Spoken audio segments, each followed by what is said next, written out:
The Bucks looking to close out Kyrie and the Celtics tonight in Milwaukee. Common, how important is Game 5 to the Bucks? I think, you know what, I think the Bucks have a strong momentum right now. I think they just probably want to close it out, but even if they don't get Game 5, I think they have enough confidence. And I was, funny enough, man, I mean, I got to acknowledge, I was on the Paul Pierce train of thought, like when I saw that first game, I thought the Celtics had them, but now I feel like the Bucks have shifted that and said what a lot of you all said before, that they look like they have this series. And I really believe in Kyrie, so it hurts me to say that, but I think they have this series. So Game 5 is not as important as it is to the Celtics. Stephen A?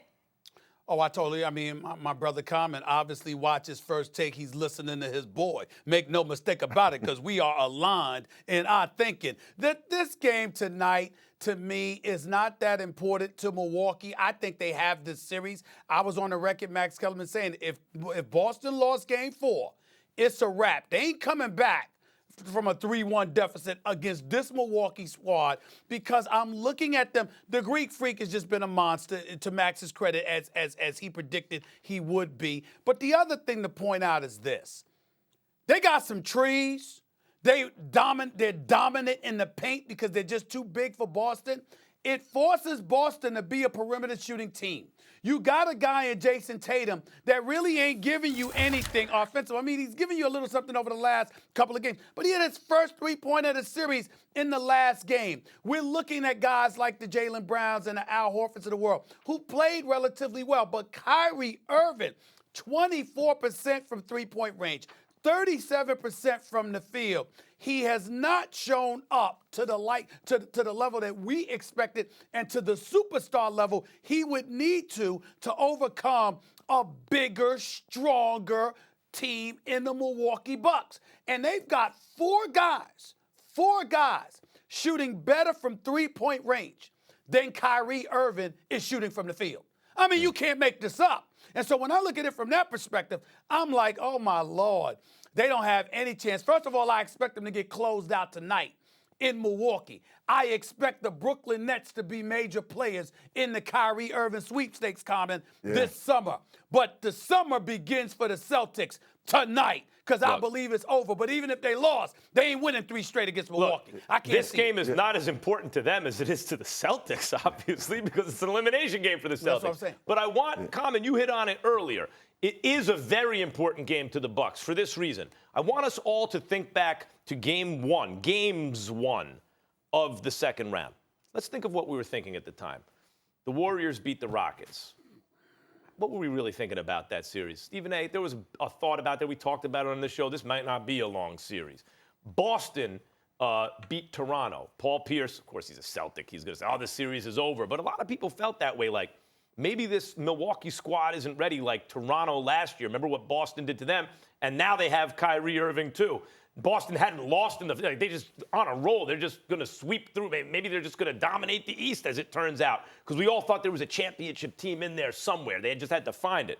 How about the Bucks and what did I just say? Boston and the Raptors. Sixers and Bucks. Sixers and Bucks. Game 1. Oh, look at this. They're going to Toronto, and those All-Stars are showing. Sixers, Raptors, you mean? Yeah. What did I just say? I switched it. Sixers, Bucks, yeah. I meant Raptors. Raptors Sixers, weren't ready Raptors, last year. Right. Sixers, Bucks. Same thing. They go to Milwaukee, and that's what happens, right? Like all these teams, the underdog teams, the teams that going in, they weren't all underdogs. The Warriors weren't underdogs, but the teams you were going on to expect, our impression of the series was one way. Then you fast forward a couple games, it's another way. I'm just saying this. I got a little tongue-tied. I'm just saying this. What if Boston wins Game 5? Just picture this. Now they're going back to Boston 3-2. You mean to tell me they can't win in Boston 3-2? Well, I just have to say this. I think it's really puzzling me because I was with Stephen A. I remember seeing Stephen A. on this show say how Boston was going to come out of the East. That was his pick initially, and that was my pick too, Stephen A. So it's puzzling me because with that much talent, I'm trying to figure out, and we know Brad Stevens is a good coach. I don't understand how the chemistry is not working But even if the Celtics win the next game, I don't believe I just feel Milwaukee has been making the adjustments they needed from that first game to now. Right. It's different. Carmen, what did you think about something that I've said on this show to Max and Molly on several occasions? And I've spoken to numerous NBA folks who actually agree with me on this.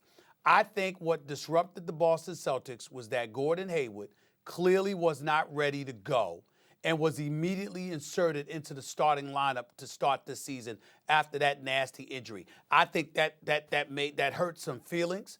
I think it disrupted chemistry to some degree. I think young cats like a Jaylen Brown, 22 years of age, a Jason Tatum, 20 years of age, forced to have to fit in and capitulate to Danny Ainge and Brad Stevens, have not been happy for the most part this season. And I think that has had a lot to do with disrupting whatever level of chemistry we assumed Boston would have coming off of their run last season in the playoffs. No, I totally agree that sticking Gordon Hayward in there and everybody on the team knows how hard they've worked and they know they're capable of being on that court, being productive.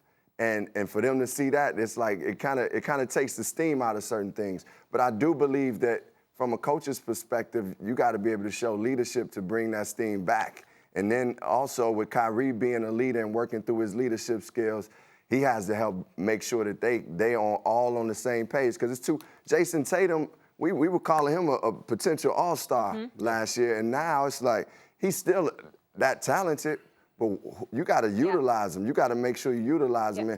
And to me, it's leadership on the court. Like the Kyrie's got to make sure that these guys are Get all them involved. Yeah. Stop Kyrie's dribbling, get them talent involved. certainly hasn't lived up to his performance. Let me ask you this, and just you before we have to let you go. Yeah. Kyrie's obviously a free agent this summer. You think he's better off playing with LeBron or KD? I think he's better off playing with LeBron.